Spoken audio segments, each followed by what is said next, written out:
So let's start.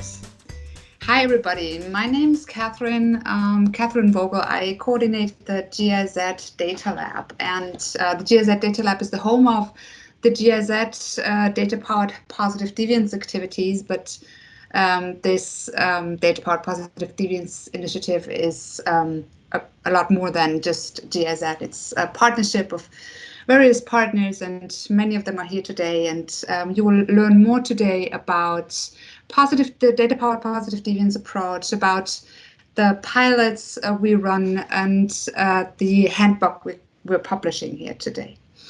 And so we have 1.5 hours, and we will share the link to the handbook, which is out today, and you will learn more about what was behind it and how to use it, etc. And yeah, so it's great to see so many faces which were actually part of the data-powered positive deviance journey, not only from data-powered positive deviance, but also from the traditional positive deviance community. So it's great to have you here as well. I know that Monique Stonin, she wanted to be part. I don't know if she's here yet. So if she is, it's really an honor to have her with us. For those of you who don't know her, she, together with her husband, Jerry Stonin, were the founding fathers and mothers of the Positive Deviance, which led to an initiative which is still very vivid and alive today. And I, from the Data Lab side, I still remember when we started to think about doing something with data-powered positive deviance. I remember Andy, who is our or master of ceremony maybe today, coming to me and telling me about this exciting idea of combining big data sources with positive deviance. And she brought us in touch with the University of Manchester, who's the alma mater of Basma Albana, who is actually had brought up the idea of combining big data sources with positive deviance. And then others joined, Pulse Lab Jakarta joined, and I'm happy to see faces who were part of that data-powered positive deviance pilots with Pulse Lab Jakarta here today. And it was also at the same time when the UNDP Accelerator Labs were born, and they also had the mandate to look for outstanding solutions and had a mandate for digitalization. So we teamed up all together, and also organizations which very often are competitors in the field were so excited and fascinated about this idea that we actually started 6 pilots, 4 of them together with UNDP Accelerator Labs, 1 with Pulse Lab Jakarta and 1 just that pilot. And we had an open call for proposals with many more applications. We had several boot camps, and we published a learning report. We presented the World Data Forum with huge attention and interest. And today, as I said, we're presenting our handbook, and we're going to talk about what the pilots have learned and how they applied the methodology. And when I hear about the pilots and hear what they do and what they're looking for, I'm still as excited as I was on the very first day when Andy came into my office and talked about the idea of data-powered positive deviance. So, well, that's how I came in touch, and I'd love to hear, Jeremy, why did the Accelerator Labs embark on this journey? Thanks, Catherine. Hi, everyone. My name is Jeremy Boy. I'm the lead data scientist in the Accelerator Labs, UNDP Accelerator Labs global team. Super happy to have reached this milestone. We're 2 years in, I guess, now into this collaboration. And yeah, as Catherine kind of alluded to, I think the interest on our side was kind of instantaneous. So to give you a bit of a picture of what the Accelerator Labs are, although several of you in this call are from Accelerator Labs, but we're a global network of 91 public sector innovation labs embedded within UNDP country offices. And each lab has, among other things, other activities, but a mandate to explore the potential of new digital sources of data, and at the same time look for locally sourced, locally identified solutions, grassroots solutions, or know-how, and feed that into hopefully UNDP programming. And so this mix of the big data approach, the data powered side of the positive deviance approach, really combined those two mandates, those things perfectly. And so it was just a natural for us. Maybe just a bit of a personal anecdote now that we're again reaching this milestone. This is, I think, the first project I've ever been on with such an extensive and great team that I've never met.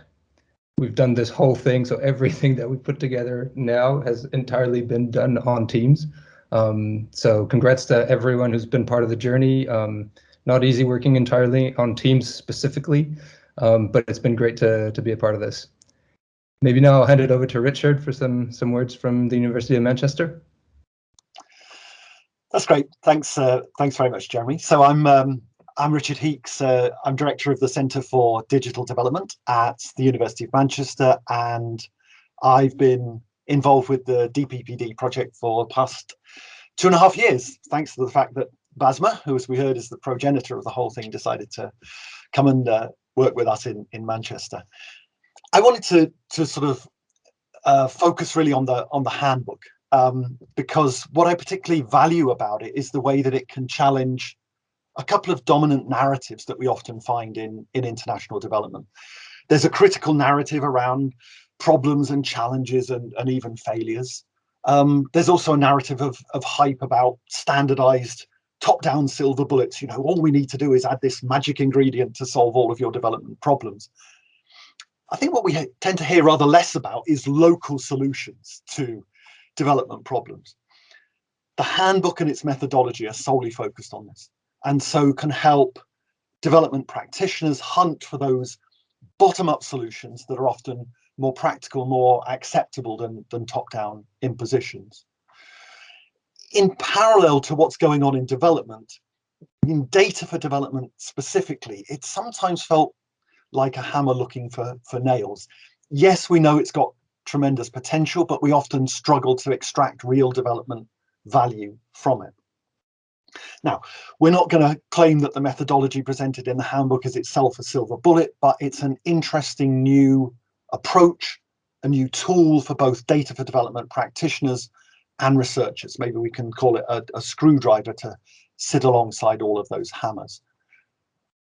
And its novelty lies in its focus within digital data sets.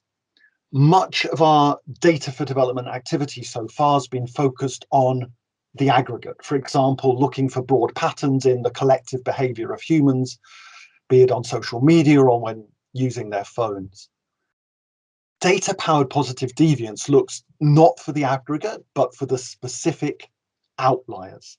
Those data points which are deviant from the average and positively deviant, so outperforming their peers and potentially therefore providing those local bottom-up solutions to development problems. So here's the utility for data scientists as well, whether practitioners or researchers engaged with development, whether your starting point's a particular development problem that you'd like to address or a data set from which you'd like to extract more real world value, then this handbook is going to help you. So we're going to learn more about that today, and I'll hand over, I think, to Andy to tell us more about that. Yeah, thank you so much, Richard, Catherine, and Jeremy. I'll quickly show to you what's on the menu for today before we then go into the handbook presentation. So we're now still doing the opening. We'll then dive into the handbook presentation along with the pilots. You'll see the speaker here. You'll get to know them, so I don't introduce everyone now. This is the biggest, sort of the big part and the big chunk of today's session. We'll do a brief closing. You'll get some more resources from us. And then for everyone who has the time and the energy and who's interested, can stay for 30 minutes or even longer. If you want to chat with us or with the pilot team members, with one another, we can set up breakout rooms. Well, Jeremy can do that. So yeah, this is optional. So we'll be done in 90 minutes. So 75 from now to be exact. All right. So this sign here is important for today because there's a lot of information that we'll convey, and we'll try to stop every now and then and put up this question mark, and that's the sign for you to put a question in the chat, specifically to the stage we're talking about, and I'll show you in a second what I mean by stage. If there's a lot of questions, we can do Q&As or several, one or several Q&As while we present. So this is for you. So tell us what you need, what you want to learn more about. Do ask questions if you want to do so. All right. Now, I think Richard, nicely summarized what Dppd is about. It's really an opportunity for us combining positive deviance, which is really about finding and scaling uncommon but successful practices and strategies, with the digital data sources that can be used to identify those positive deviants. And one of the interesting things about Dppd is, so Data Powered Positive Deviance, is that you can do that at scale. So both in geographic terms, so not single villages, but entire cities, districts, or even more. And understanding deviance across time, so over a few years, understanding, tracking how deviance changes. So maybe just a clarification, what we mean when we say new or non-traditional data sources, we mean things like satellite data, social media data, mobile phone records, financial transaction data, sort of all of the things all of the data that's increasingly becoming available thanks to the diffusion of technology. And I know there's different definitions out there, but this is sort of just a rough sort of definition of how we use that we use in the handbook and also in the presentation today. So Catherine mentioned it earlier. We've been working this for almost 2 years, a little over 2 years actually, depending on when what you consider the starting point.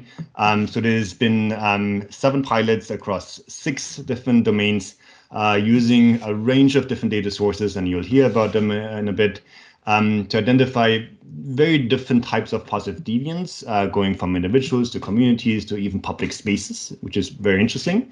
And 4 of those pilots will be co-presenting with us today while we walk you through the handbook. So now to the handbook. What we try to do is put everything we learned over those past 2 years in the handbook. It's a very rich resource. It has a lot of guidance. It provides practical examples. You'll find tools, templates, everything that we think is useful for someone who wants to do Dppd is in there. And as Richard was saying, it's not just for development practitioners, as it says here on the title on the cover page.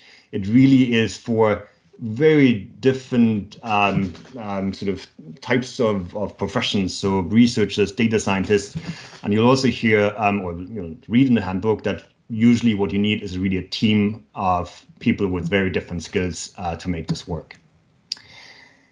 Now, the handbook is structured in the following way, and also the presentation today.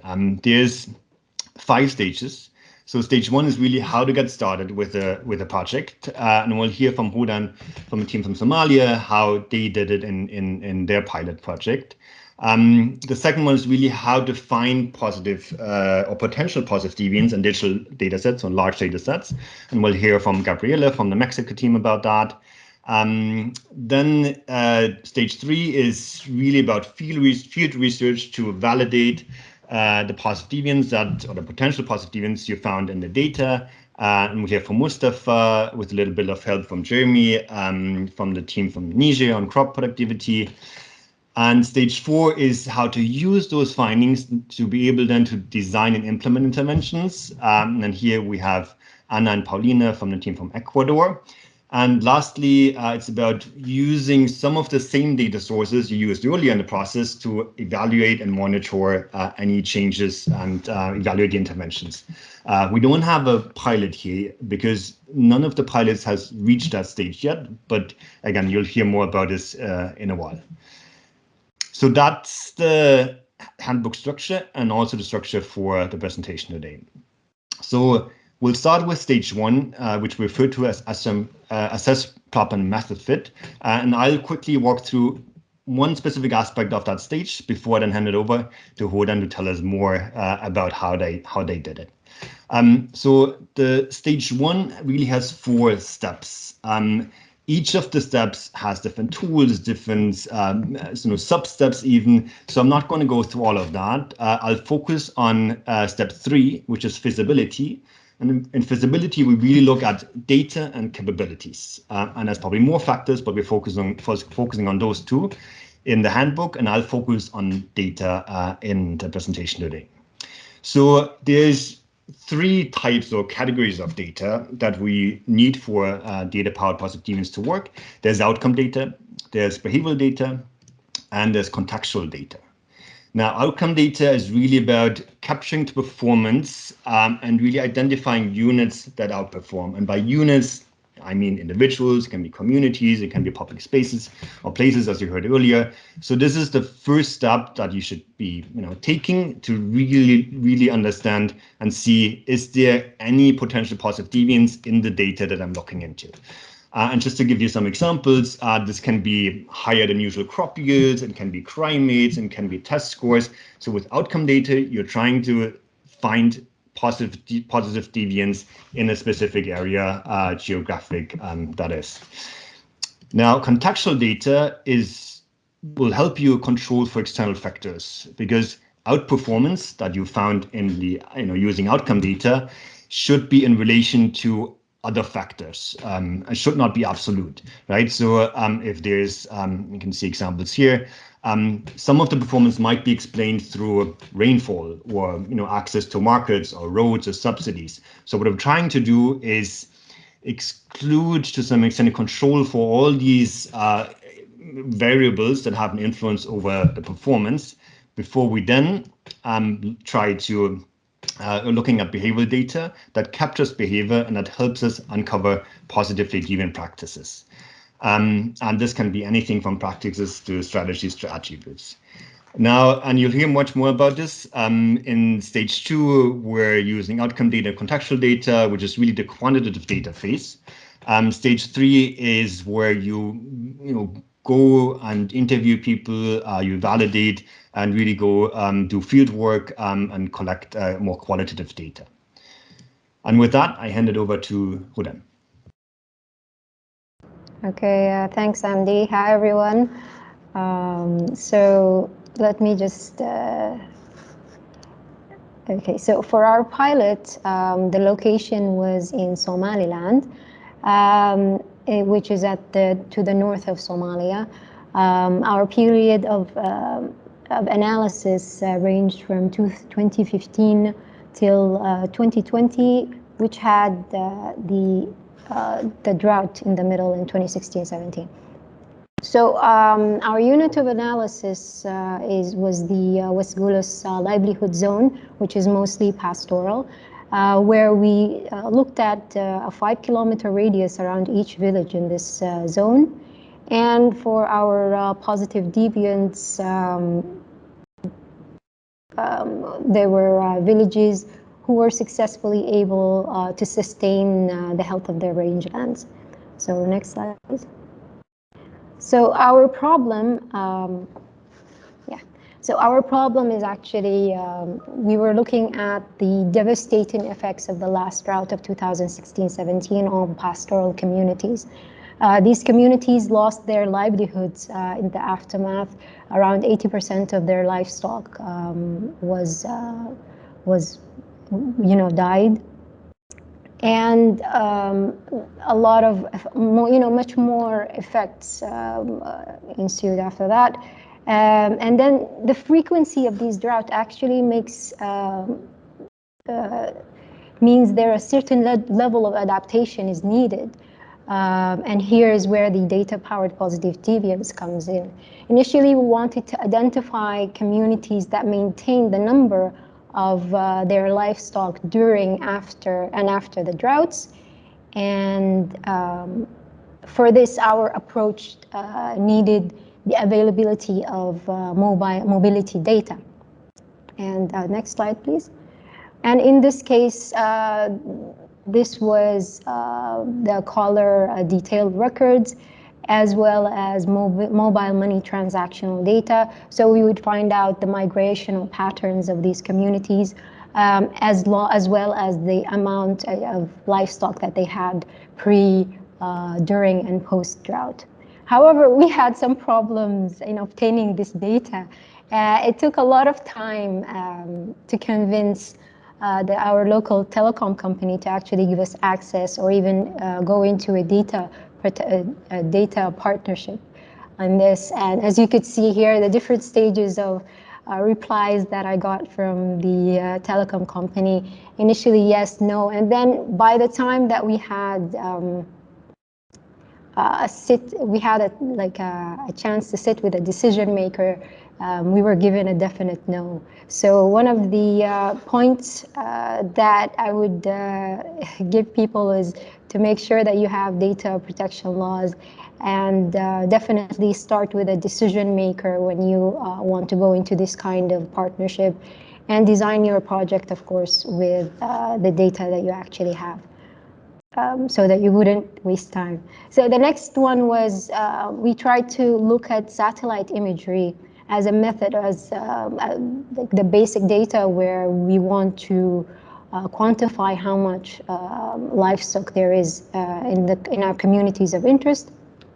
However, the issue here was that there is a big limitation in terms of cost of these high-resolution imagery, and they also require a specifically high complexity analytical skills, which would take a lot of time. Even the time it takes to do the processing for these kind of images would be really prohibitive in our case. So definitely I would recommend speaking with experts to know the limitation of the method that you want to use and the data that you want to use. So next we pivoted actually. And instead of looking at the quantity of livestock that these communities have, we started to look for pastoral communities who were able to sustain the health of their rangelands. And this was from having and conducting different interviews and discussions with different stakeholders, ranging from ministries, INGOs, NGOs, and definitely members of the agro-pastoral community. And here, having these discussions actually reinforced our initial hunch with respect to desirability of finding these adaptation methods or techniques or strategies. And we saw that actually the healthy rangelands have an effect, a direct effect actually, on the quantity and the quality of livestock. So I would definitely recommend everyone to have a talk and listen deeply to the community that you're working on, because mostly they know what they need. Next. And here you could see a system map of all the input that we got from our stakeholders. It's very complex and it has different dimensions. And this is only from the input that we got from the initial stakeholder meetings. We still haven't factored in the input that we got from our fieldwork. You can see it's very complex, but at the same time, it gives us different entry points if you want to change the system around rangeland health in Somaliland. And with that, I hand it back. Thank you. Thank you so much, Odan. Now here's the question mark. So feel free now to put questions in the chat that you might have for Hodan or up to this point, maybe on stage one. We really looked at, we presented on sort of the steps you need to go through to check whether the problem fits the method, looking at suitability, feasibility, desirability. And what you heard from Hodan is really sort of compressed information from many months of work. So feel free to ask her more questions in the chat. I'll give you a few seconds for that before I then hand it over to Basma. for stage 2. And while Basma is presenting, Hodan, if there's questions in the chat, you can just respond to them in the chat. If it turns out that some of them you want to respond to verbally, we can do that later in the Q&A, in the mini Q&A. Thanks, Hodan. Basma, over to you. Thanks, Andy, and hi, everyone. So now I'm going to give you an overview of the second stage of the DPPD method, which is determining or identifying positive deviance. So this stage consists of 4 main steps, which is performance measurement, homogeneous or peer grouping, positive deviant identification, and positive deviant validation. I won't be able to go into details in each one of them, but I'm just going to provide an overview of what happens in each step. So for the first step of determining positive deviance is selecting a digital performance measure that could capture the outcome of your target group. So if your target group is farmers and you want to capture agricultural yields, you'll think of digital measures and proxies of the direct measures of performance and try to use them in order to capture this outcome. This could be vegetation indices, could be open data, could be social media proxies, whatever that is suitable for your outcome. And the second step after identifying this digital performance measure is to divide this target group into groups of units that are having very similar conditions, resources, and challenges.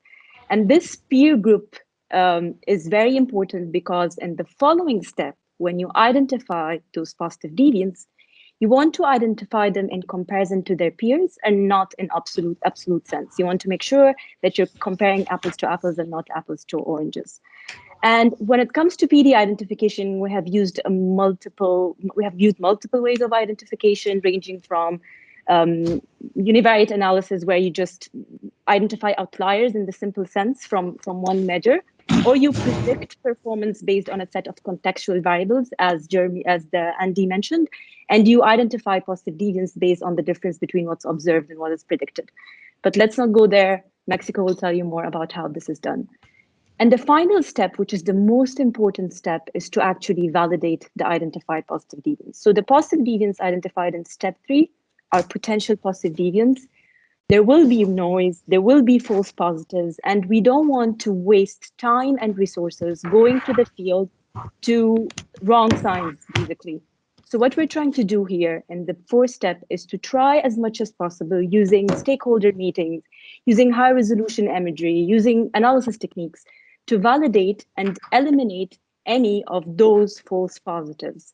Also, again, in the next part of this presentation, which is Mexico, will tell you how they did this validation.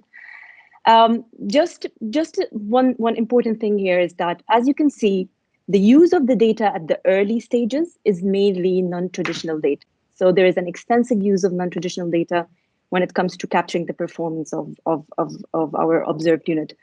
But as you go further, to be able to narrow down the search space and eliminate all the noise, you need to feed in more traditional data, have more conversations with the different stakeholders to actually find this important sample of information-rich units. Also, in terms of sample size, you start with a very large group of people covering your study population. And then as you go further, you are having this small sample of information-rich units or positive deviants who would be the entry points for the field work. I will leave you now to the Mexico team to tell you how they went about in applying the different steps of stage 2. Over to you, Gabriela. Thank you, Basma, and hello, everyone. So our pilot is focused in Mexico City, and the units of analysis that we used were AHEB, which are the basic geostatistical units here in Mexico, and they are areas that are comprised of streets, blocks, and avenues. The positive deviants that we looked for were AHEBs with a lower number of crimes than expected, focusing on public spaces. And we analyzed data from January 2019 to March 2020, which is when the occupancy and flow of people in public spaces started to change because of the COVID-19 confinements. Next slide, please. In Mexico, women, girls, and teenagers suffer various types of gender-based violence in public physical spaces. 2/3 of all girls and women above the age of 15 report having experienced at least one incident of violence in their lifetime. So it is in this context that we set out to identify public spaces in Mexico City where women are safer. Next slide, please. To group our units of analysis or our peer groups, we chose structural factors that have an impact on the presence of crime according to theoretical research and to interviews that we conducted with various experts. And the variables that we used here were population density, marginalization index, and daily influx of people. This resulted in 3 different clusters. The first group, which is a purple one, is it gets more incoming daily trips for people for work or for study in these areas, and it has less marginalization than the other groups. The second group, which is a green one, is the most densely populated, and it receives the least amount of daily trips. And finally, the yellow group, which is the ones in the periphery, it has a lower population density and a greater degree of marginalization. Next slide. Then, to identify outperforming or positively deviant AHEBs, what we did is that we defined our performance measure. To do so, we needed data that could help us identify which AHEBs or which areas of Mexico City record a lower number of crimes against women than expected. To the same, we used a data set of victims in investigation files of the Attorney General's office. And this data set contains many crimes, but what we did is that we only chose those crimes that we know that occur in public spaces, such as crimes as robbery to passerbys on the streets or in various modes of public transportation, or gender-based crimes that the literature says that could happen in public spaces, such as sexual harassment, feminicide, among others. And we only use the data for female victims. Once we had defined this universe of crimes for our analysis, what we did is that we categorized them, because we had crimes here that range from deadly incidents like feminicide to less severe crimes like robberies without violence. So we wanted to make a distinction between them. And in the next slide, I'll show you how we divided these crimes in 3 different groups according to their severity types and impact on women. So severity 1 are the most severe, deadly, and harmful crimes, and severity 3 are the least severe. In other words, we created a performance measure for each severity type, plus a performance measure where we included all severity types combined. In total, we worked with 4 performance measures. Next slide.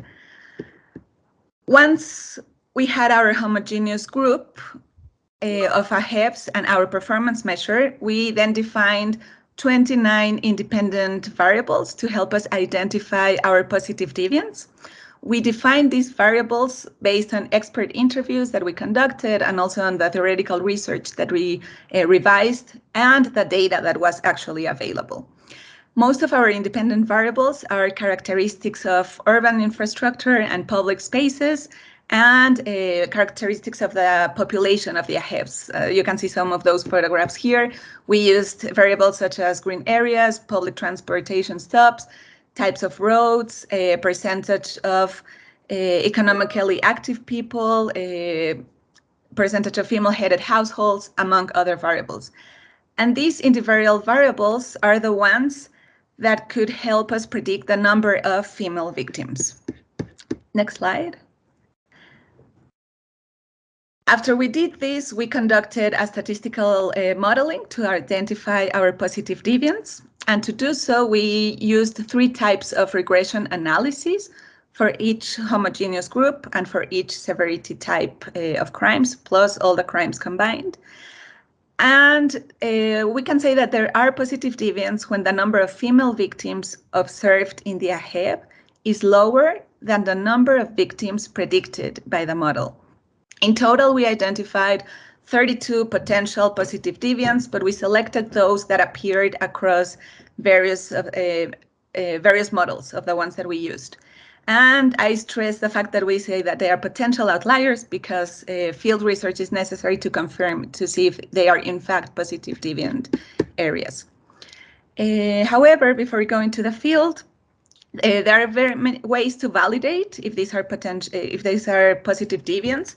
And what we did to validate them, we did many things, but one of them was that we had maps that we used to filter out positive deviants that could be explained because of the dynamics of these areas. So here we identified the military complex, a university, and the airport, which we crossed out. And we also had meetings with stakeholders to share the findings and hear their input. And then in the next slide, we also used secondary data to compare positive deviant AHEBs with non-positive deviant AHEBs to see if these variables could explain their behavior even before going to the field. So here we use data that could be easily transferred, data of variables that could be easily transferred or replicated in similar AHEBs, such as distance to the nearest police station, number of cameras with panic buttons, a percentage of public programs that are dedicated to increase women's safety or road safety, for instance. And in doing this comparison, we were looking for significant variables that could serve as a starting point for asking better questions in the fieldwork stage. And next slide. We also analyzed and compared the AHEBs according to different types of the day when the crimes occurred and days of the week when they occurred. And then lastly, I'll just want to share 3 key takeaways that we had from this stage of the process. The first one is that it is important to use the most updated data as possible to help you get buy-in from the counterparts and to yield more accurate results. Then the second takeaway is that it's also important to be very aware of the limitations of the data that is available. In our case, we are very aware of the limitation of our performance measure, because in Mexico, the dark figure is very high, which is the crimes that go unreported. Our performance measure only includes those crimes that are in fact reported, which is also very important why we are conducting fieldwork in order to be able to validate this. And finally, it is also, using multiple data sets for the positive deviant validation is helpful to know where to focus the attention on fieldwork. So in our case, we know that we needed to focus our attentions in characteristics in the fieldwork, such as lightning and presence of police, and in the type of informal commerce that is present in these areas. So that's it for this pilot. Thank you. Thank you so much, Gabby. And as you can see, this is a really interesting case because it's also a bit unusual, because usually when we talk about positive deviance and also data-powered positive deviance, we talk about individuals, their behavior, or groups or communities. Here it's public places, so essentially the behavior or the attributes of public places. But a super interesting pilot, and so. Now, what we'll do, we have not just 1 question mark, we have 3 question marks, and that indicates that you're now free, if you want to raise your hand and ask questions, and we do a mini Q&A, and I give you some time to think about questions. You can ask questions on the 2 pilots or on the 2 stages or anything else up to this point, because after that, we'll transition to the more qualitative data phase, which is a slightly less technical than the 2 that you just learned about.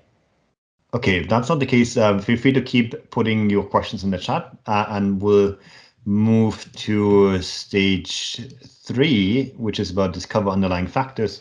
And we hear from Basma as well as from Mustafa about the experiences in Niger. Over to you, Basma.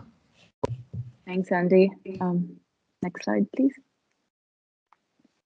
So, and this stage is the stage where we start with a sample of positive deviants, and we start planning for field work, do data collection, and do data analysis. And I won't be able to cover all of the three of them, but maybe specifically when it comes to the second step, which is data collection.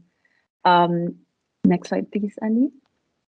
There is this study design that we try as much as possible to recommend and try to follow when doing data collection, which starts with gathering data from positive deviants. So we start with a sample of positive deviants. We have discussions with them, interviews, observations, mainly qualitative work. And based on this data collection, you start to find patterns in their behaviors, patterns in their attitudes and their practices. And based on those patterns, you start to generate hypotheses of what could be driving the good performance. And after generating those hypotheses with additional existing conceptual framework or theoretical frameworks, they inform the design of a data collection tool, usually a quantitative data collection tool, that covers the entire sample of positive deviants and non-positive deviants, which is the next step, step 5. So why is this specifically very important? You want to make sure that the findings that you found are not random, they are specific to positive deviants. And here, the increased sample size and being able to make those comparisons between positive deviants and non-positive deviants and identifying predictors that are statistically significant that differentiate both groups is extremely useful to be able to make inferences, which is the step 6, which is actually testing the hypotheses that you generated in step 3. I will leave you to the Niger pilot to be able to tell you how they were able to go about this stage with Hassan, but Hassan will be speaking in French. Jeremy will kindly translate everything. He will say in the chat. The slides will be in English, but maybe if you have any questions, please wait until the presentation is finished, and then we will give you this minute for questions. Hassan? Bonjour à tous, bonjour à toutes. Désolé, Bassama, c'est Mustapha qui fera la présentation. Donc, je suis Mustapha Sahiru Yakuba, je suis le responsable de l'expérimentation du laboratoire du pôle Niger. Donc, notre projet sur les déviants positifs couvre l'ensemble du pays qui est le Niger. Et donc, la période d'analyse qu'on a choisie, c'est une période allant de 2017 à 2020, tout en sachant que les analyses qu'on fait, c'est des analyses sur la période hivernale, c'est-à-dire la période de la culture du mil et du sorgho. Sachant que notre projet sur les déviants positifs porte sur les paysans qui arrivent à avoir un meilleur rendement dans la culture du mil et du sorgho constamment, avec tout ce qu'il y a comme aléas climatiques, tout ce qu'il y a comme changement climatique. Donc, on a essayé de voir en combinant l'imagerie satellitaire et les données recueillies au niveau du terrain, quels sont les facteurs, quelles sont les pratiques qui permettent à ces communautés d'avoir un rendement meilleur par rapport à d'autres qui vivent les mêmes situations qu'eux. Slide. Donc, pour cette phase je vais faire économie de la première phase qui est la phase exploratoire je vais faire économie de la première phase qui est celle de déterminer les villages que Basma a déjà expliqué, qui est la phase d'étude des imageries satellitaires pour déterminer les villages qui ont des potentiels rendements plus élevés que les autres. Et donc, à la suite de cette phase, on a pu déterminer 18 villages abritant des potentiels déviants positifs. Et dans chaque village, il peut y avoir 2 ou 3 déviants positifs. Et donc, pour la phase de collecte des données qui a commencé plutôt en juillet, nous l'avons scindé en deux étapes. La première étape est une mission exploratoire du laboratoire d'accélération pour pouvoir recueillir certaines données en amont qui seront transmises au consultant qui sera recruté pour la phase de collecte de données proprement dite, qui est une phase où il va utiliser la phase mixte semi-qualitative pour collecter les données. Slide. Donc, comme je le disais, lors de la première phase, c'est de rencontrer tous ceux qui ont comme partie prenante au projet, toutes les parties qui peuvent nous donner des éléments par rapport au deviant positif. Et c'est dans ce sens qu'on a conduit une mission de 2 semaines dans les 18 villages potentiellement abritant des potentiels deviants positifs dans 4 régions du Niger qui sont Zender, Maradi, Dosso et Tawa. Et avec toutes les parties prenantes, il s'était agi de valider ensemble les sites qui ont été identifiés avec l'imagerie satellitaire comme abritant des potentiels deviants positifs. Et sur les 18 villages, on a pu faire 80% des sites. Et là, on a validé de visu. Heureusement, ça a coïncidé avec les débuts de la saison des pluies. On a déjà vu en termes de comment on appelle ça, d'évidence déjà, des villages qui ont été sélectionnés par les 4 ans d'études, que c'est vraiment des villages deviants positifs qui ont été sélectionnés.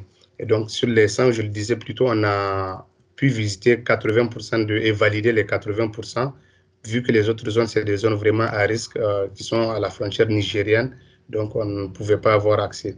Et à la suite de cette première mission exploratoire, donc, nous avons pu élaborer un répertoire de contacts de toutes les personnes qui seront concernées par l'étude que fera le consultant pour recueillir les données complémentaires. Et aussi, lors de cette première mission, comme je le disais, c'était la saison des pluies, on voyait déjà les prémices par rapport à certains facteurs qui pouvaient expliquer que les villages abritaient réellement des villages, des paysans plutôt deviants positifs. Slide. Et donc, comme je le disais, la deuxième partie, c'est de contractualiser avec un consultant qui se rendra sur le terrain pour pouvoir collecter les données complémentaires et confirmer ce qu'on a déjà vu et ce que l'imagerie satellitaire nous a déjà fourni.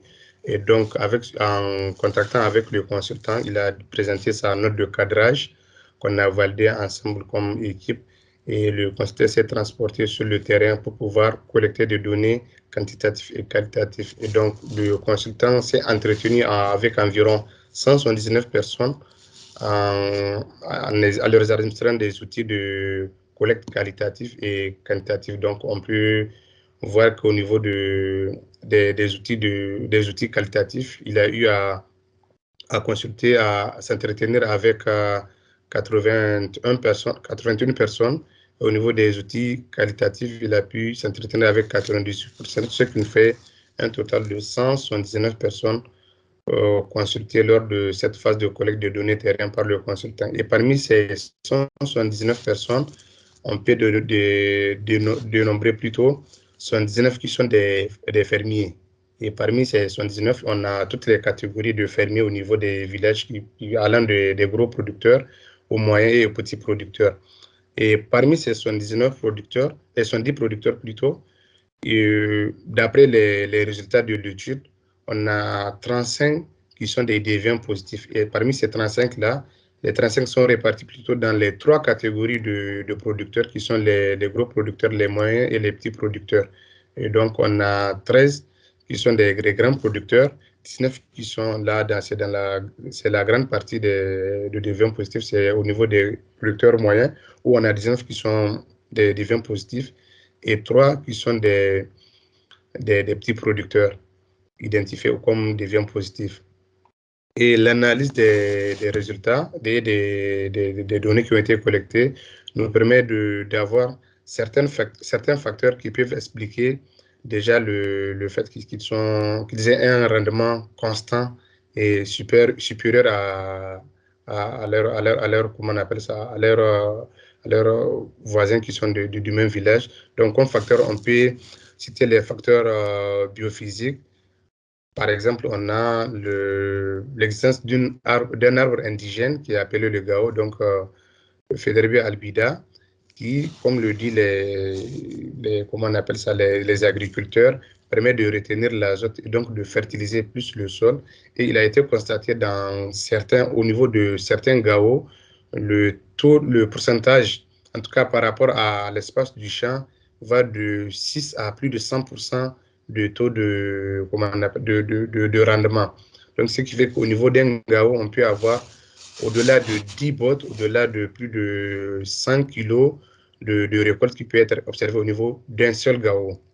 Et comme aussi facteur qui peut expliquer le surrendement au niveau des villages, on a aussi la proximité des champs au niveau du village.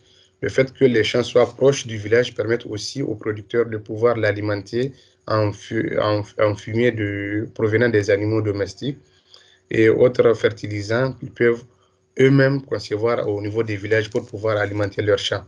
On a aussi d'autres facteurs qui peuvent permettre de rentabiliser plus, d'avoir plus de rendement. C'est la connaissance le facteur climatique qui est la connaissance des pluies utiles. En ce sens que d'après les discussions avec les communautés, ils ont une certaine connaissance des pluies à partir desquelles ils peuvent commencer les semis. C'est-à-dire si c'est un seuil qui est en dessous de ce seuil-là, ils ne commencent pas à s'aimer les cultures. Et quand on a consulté avec les services techniques, le seuil, c'est 14 mm. Donc, à partir de 14 mm, les cultivateurs sont confiants que leurs semis vont arriver à maturité à temps et pourront produire vraiment le maximum possible. On a aussi d'autres facteurs qui sont l'utilisation des nouvelles techniques de culture que les communautés adoptent, c'est-à-dire en faisant des trous de zèle qui permettent de retenir assez d'eau et de fertiliser plus le sol. En tout cas, c'est là, entre autres, les différents facteurs ou pratiques qui ont été recensés. Ce n'est pas tout à fait exhaustif, on a recensé quelques-unes. Ceux qui voudront lire peut-être le rapport final, on le partagera avec les gens pour pouvoir lire et dedans ils trouveront tous les facteurs qui peuvent expliquer que ces personnes sont des deviants positifs au niveau de leur village. Merci. Thank you so much, Mustafa, and also I can also see Hassan from the team in Niger, and thanks Jamie for translating. Now you already know this one here, so now it's the time again to put questions in the chat. And while you're doing that, I just want to emphasize that the way we're structuring this here is we're going through each of the stages, and what you hear from the pilots is only related to that particular stage, right? The pilots are much, much bigger. Obviously, the team in Niger also went through that whole process of assessing proper method fit. We heard from Gabriela about positive deviance identification, but obviously we also went through that first stage. We only, from Hodan, we only heard about the first stage, and obviously they also went through the stage 2 and 3. That's one. The second one is that all of the teams are now either coming towards the end of stage 3, so field work that you just heard from Mustafa, or have completed that and now starting to explore how can they actually diffuse, replicate, and support scaling and application of these practices, strategies, or attributes in the case of Mexico for public places.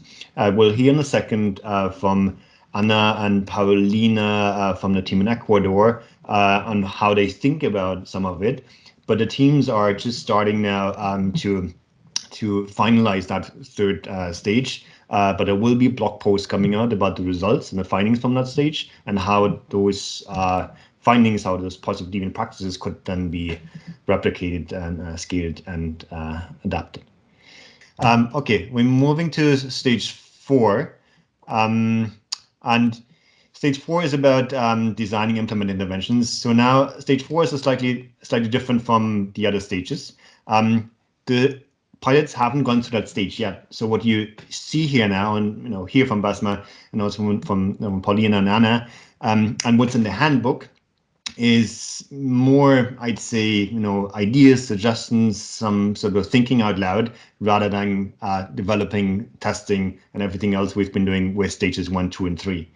So we're more than happy for stage 4 and 5, and for the entire handbook, essentially, for you to make suggestions, provide feedback, either now or at some later point in time, because this is still work in progress, even more so than the other stages. And with that, I hand it over to Basma. Okay. Thanks, Andy. So as Andy mentioned here in this stage in the handbook, we're just providing general guidance, not from experience, but from guidance and from the different resources that are available on how to design either community or policy interventions based on the finding from the field. And next slide, please. So depending on what you find on the field, you decide what would work best as an intervention. So if the findings are at the individual level and they are transferable and they're not requiring additional resources, then it's best fit for a community intervention where the communities themselves, the positive deviants themselves, are in the center of the entire process. So it's not like best practice, telling them what's there and just leaving them. No, it's about doing things. It's about knowing from positive deviants themselves what they're doing, why they're doing it, and how they're doing it. And that's the magic of the positive deviance approach. So here we're going back to the conventional magic of how positive deviance was done. And examples of that would be something like the zai holes and that Mustafa was talking about, the concept of the useful rain and when to actually do proper sowing. The next type of interventions are the policy interventions. So why were there policy interventions? Because basically we're covering larger populations. We're able to observe some of the effects of certain policies or governance schemes or some semi-structural factors that are impacting performance. As much as this could sometimes turn out to be bad news, this is what Paulina will tell you in the next part, but we're trying to see how this also could be good news, how this could feed into some policy intervention. So just to give you an example, while Hudan was talking about the Somaliland pilot, and from the conversations that the local consultant had with the pastoralist communities, it turned out that they value a lot the government reserves, the areas that are fenced by the government to keep or preserve some part of the rangeland so that when there are droughts or dry spells, they open it to the pastoralists in order to survive the drought and also give a chance for the rangelands at the communities to recover. Similarly, in Mexico, lighting or the existence of informal commerce or some other factors that are related to the infrastructure could feed into recommendations for safer urban design. As Andy mentioned, none of the pilots reached those stages, but the Ecuador pilot were the first to finish the field work. They were the first to actually get to reflect on the findings, think of ways to actually disseminate those findings, and they will tell you about what they found and how they went about it. I will leave you now to Paulina. Over. Thank you, Basma. So yes, in our case, the pilot project was basically targeted in Ecuador's Amazon, in two locations of Ecuador's Amazon, Joya de los Tachas and Sucua. And the information analysis was taken from the year 2017 until 2020, meaning the changes throughout 5 years in deforestation. And the unit of analysis were cattle farms, and basically we were looking for positive deviance, meaning cattle farmers in Ecuador who deforest less than their peers. So some of our findings in the next slide we can mention. So basically we learned that contextual factors played a very important role with positive deviance, meaning lower deforestation rates were mainly due to external or contextual factors. So one was topography, wherever there were mountainous areas or swamps or ravines, these were mostly conserved because of the difficulties to access.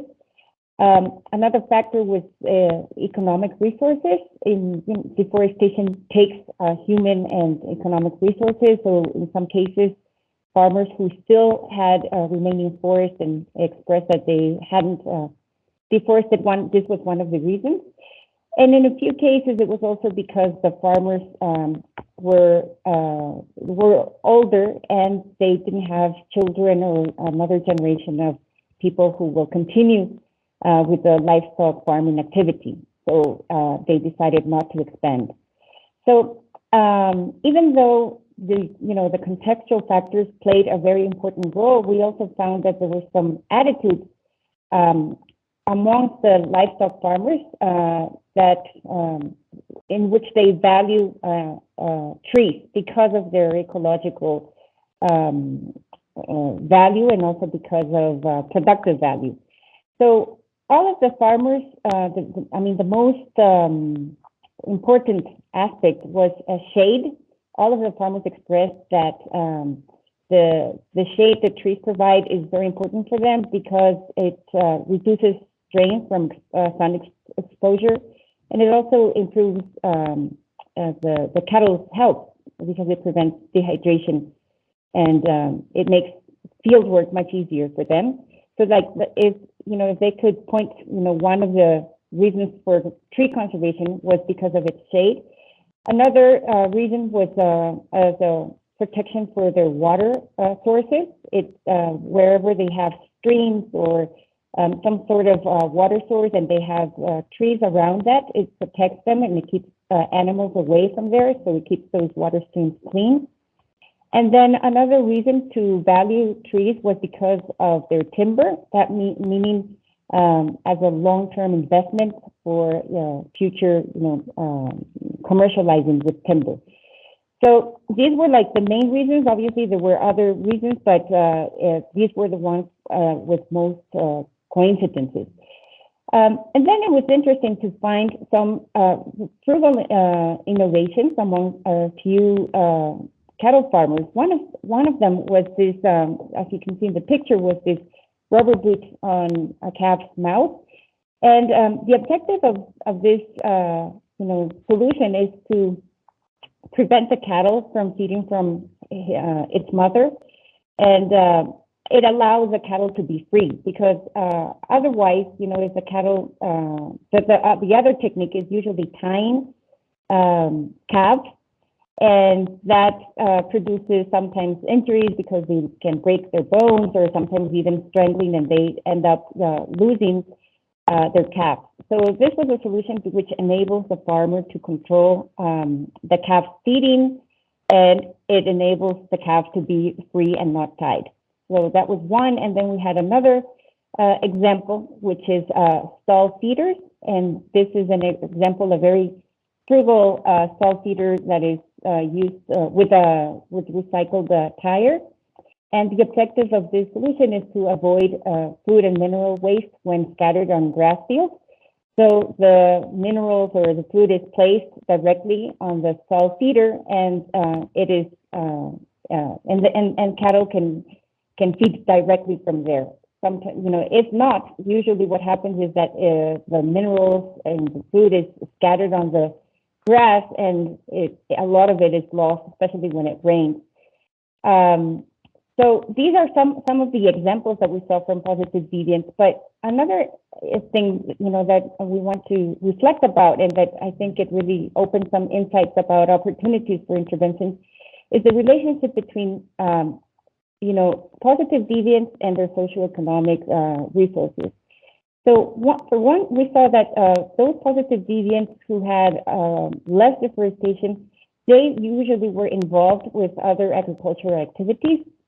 So the more diversification of their agricultural activities, the less deforestation intensity. Also, farmers with greater forest surface were those who used fences, whether they were live fences or built fences. Stall feeding, also we saw that stall feeding reduces grazing space and food waste, and that's also a way of contributing to less deforestation. And also, stall feeding enables experimentation with food varieties, the roots or legumes that they could plant, and also the cultivation of grass varieties was more common among those farmers with higher socioeconomic conditions. So, if we connect that to opportunities, it makes us think that it is important to move on to a transition into diversification and sustainable productive activities.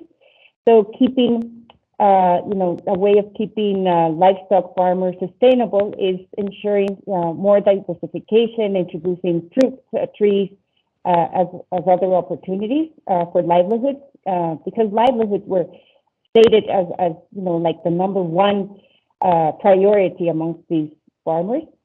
Also, we feel that knowledge sharing is also very important, and that it's also, it makes us think as an important intervention. And the Pro Amazonia program has currently field schools, which are very interesting because it enables training not only in the theoretical sense, but also in a very practical sense in the field. So that offers opportunities for peer exchange and learning about frugal solutions, like the ones we just shared. And finally, a thought, about the importance of improving rural conditions in general, because that will really leverage transition to sustainable practices. So that's, from my side, and I would like to give the floor to my colleague, Anna, who will share some insights about the possible next steps. Thank you, Paulina. Over to you, Anna. Please try to be brief so we manage time. Well, over to you, Anna. Okay, thanks. Yes, I think Paulina took a few more minutes, but here I go. So we just wanted to share what we have done so far after the field work. So what we have done with the results, how we have got back to the community. And these are the 4 things that we have tried to implement, and some of them have got good results and some other have been a bit more challenging. So I wanted to share that with you all. So first of all, we have definitely made huge efforts to see how these results can be used by longer and more institutionalized interventions. So as was mentioned, this pilot run within a bigger program, which is called Pro Amazonia. And we really looked for the moments on which we could link these results with them, how this information could be of use. So far, they have expressed and shared that this is of interest. Nevertheless, it hasn't been so easy to actually plug these new insight and results in general in the planning that they had for this year. So this is just more of a what's next after the field work and how easy to actually get back and use this information. Then the second point, this is on the other hand like a very positive experience, and is it's always worth to keep communicating the work that has been done. And the best is to do it in a very easy way, interactive. So we have come up with 3 different interactive videos that explain the methodology, the 2 different phases that the methodology has. I'm hoping that this can strengthen this data-powered positive deviance community of practice.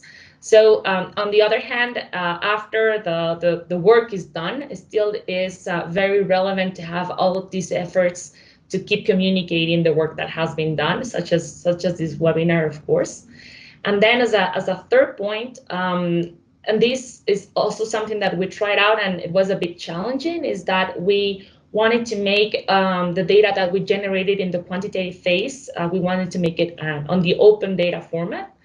Nevertheless, these things that we probably should have considered from the very beginning is that we mix information that was from public use with information that was not.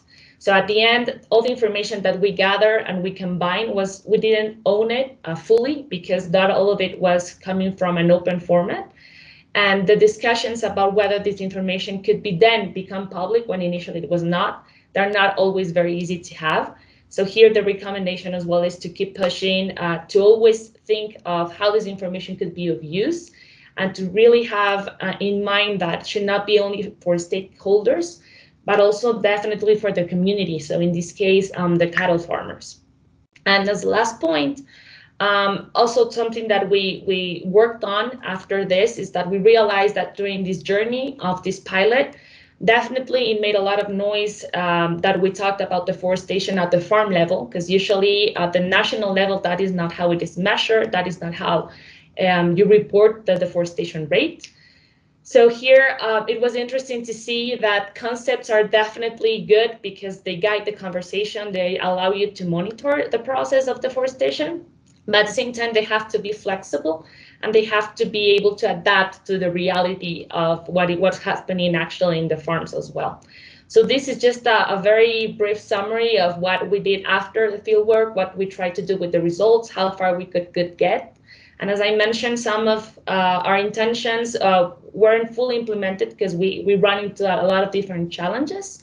Nevertheless, we wanted to leave you with this message of keep using the information generated and what can be done next. So that is all from my side. Thank you so much, Anna and Paulina. And you know the slide already, so put any questions you have in the chat. We won't have any time for Q&A now, because we have the fifth and final stage, which is monitor and evaluate, and hand it over directly to Basma and ask you to be brief. So we have some more time for the final section. Over to you, Basma. Okay, thanks, Andy. So here, the three key elements of monitoring and evaluation is measurement, analysis, and dissemination. Again, we didn't go to this step, but maybe next slide, please. One core value of having a digital performance indicator to identify positive deviance is using the same digital performance indicator to monitor and evaluate the impact of interventions. So this is the added value of DPPD, but other than that, the traditional structure of M&E, where you capture the outcome measure, you analyze before and after effects using standard designs, and then you disseminate the findings. And here we stress on the idea of honoring the success stories and asking the communities themselves to talk about what they achieved and their adoption of those practices. That's all from my side, and I will hand it back to you, Andy. Thanks so much, Basma. Question mark here.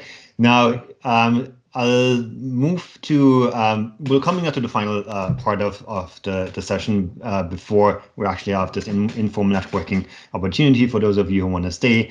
But here, we just wanted to show you that you heard from 4 pilots. There are 7 overall, and there's a growing community now of DPPD pilots and projects and work going on. And we've been doing a couple of workshops, trainings. We did a boot camp, and 3 of those who just started their journey on DPPD are now here. And I'd like to ask you to give us a 30-second quick sort of pitch of what you're working on, so that if anyone's interested here, they can maybe talk to you after the official part of the session or after the entire event. So let's start with Aditi. Adita Sekiri on North Macedonia. Over to you, Adita. Thanks a lot. Actually, after the boot camp, we started working with our governance unit in UNDP country office in North Macedonia, and we were looking at how financial management is going within municipalities, basically citizen-centered financial management. And we are kind of right now between stage 1 and stage 2. We have the design ready, we have collected some of the data, and we are working on collecting some other data, and then we will be looking at analyzing. We have, for example, our population size is our sample, so we are working in 80 municipalities. We have developed a design basically to look at dependent and independent variables that really reflect how municipalities work financially, how they budget, and how they deliver services to citizens within these municipalities. If there are any questions, I'm happy to answer. Thank you so much, Adita. Any questions, any support, any data you might have, please get in touch with Adita. Gunnar on India, please. Gunnar, over to you. Yes, thank you. So in India, wheat is grown in the winter season, and there is a number of innovations which make it possible for farmers to start seeding earlier and thus have a longer season. And this greatly increases crop yields. And we are using Data Powered Positive Deviance to figure out who are the exceptional responders to this innovation and what can we do to scale the uptake of early sown wheat. If I needed to say what we need ground truth data for crop yields, basically. So if you have any ground truth data on crop yields in Northwest India, feel free to give me a call. All right. Thanks so much, Gunnar. Over to Alik to talk about what you're doing in Egypt. Hi, thank you. So in Egypt, we're currently looking at how to build the resilience and like adaptation possibilities of farmers living in the Nile Delta. So the Nile Delta is currently like getting impacted a lot with climate change, and like it's expected the impact is expected to grow exponentially. So farmers in the area are suffering from a lot of different impacts, from soil salinity to more frequent heat waves. We lost like 2 major crops this season to heat waves. So we were looking at using this methodology to kind of see who are the positive deviants on the farm level who are able to kind of continue or have good crop yields despite the extreme heat weather events that has happened throughout the different time in the past, and including this year. So we're still in the initial, very initial planning stages on trying to see if the data is even available or not, and or accessible. So trying to coordinate with different people throughout the network and different research agencies and all that to see if it's we can actually make it work. Thank you. Thank you so much, Alik. So there are 3 projects here or work going on, so feel free to get in touch with them to learn more. Now, as the final part, to leave you with a few resources and next steps. So if you want to learn more about the Dppd method, the initiative, the different pilot projects, there's the handbook, there's a learning report, there's blog posts, webinars. You'll find all of that on these different websites here. So as a GIZ resource, UNDP, there's also a portal which has all of the resources. There's a blog. If you want to apply Data Powered Positive Deviance, we can help with consultations, trainings, workshops. You can get in touch with Catherine or Jamie if you want to learn more about how GIZ and UNDP are applying Dppd. You can get in touch with Basma and myself if you want to set up a consultation or learn more about Dppd and get some advice on how you actually start a Dppd project. And lastly, if you want to connect with the Dppd community, you can join the Discord community. There's a link here. We can also put it in chat in a second. You can ask questions, find people you want to be working with, or just hang out. And with that, over to you, Jeremy, for some final words. Thanks, Andy. Thanks, everyone. Yeah, we can leave this slide up. Just quickly, before we jump into a more informal conversation for those who want to stay on, a general congrats and thank you to everyone who's participated in this journey so far. It's been mentioned, but I think we can't underestimate the diversity of skills that were, brought together for all of these different projects. And so you've heard from a lot of people already today, but there were also a lot more people behind the scenes that I think are worth shouting out to. I mean, consultants on every aspect of the work in the different countries in which it was carried out. So without naming all of them, congrats to them. Also at country level, you've heard a lot from the different Accelerator labs, but they all worked with GIZ counterparts in country. So shout out to them as well. And because his camera on and because I interacted directly with him, a big shout out to Andreas Glucker, who's here as well, who was key in coordinating all of this on GIZ Data Lab side. So yeah, thank you everyone for attending, and see you on the other side, still on this call for a more informal chat.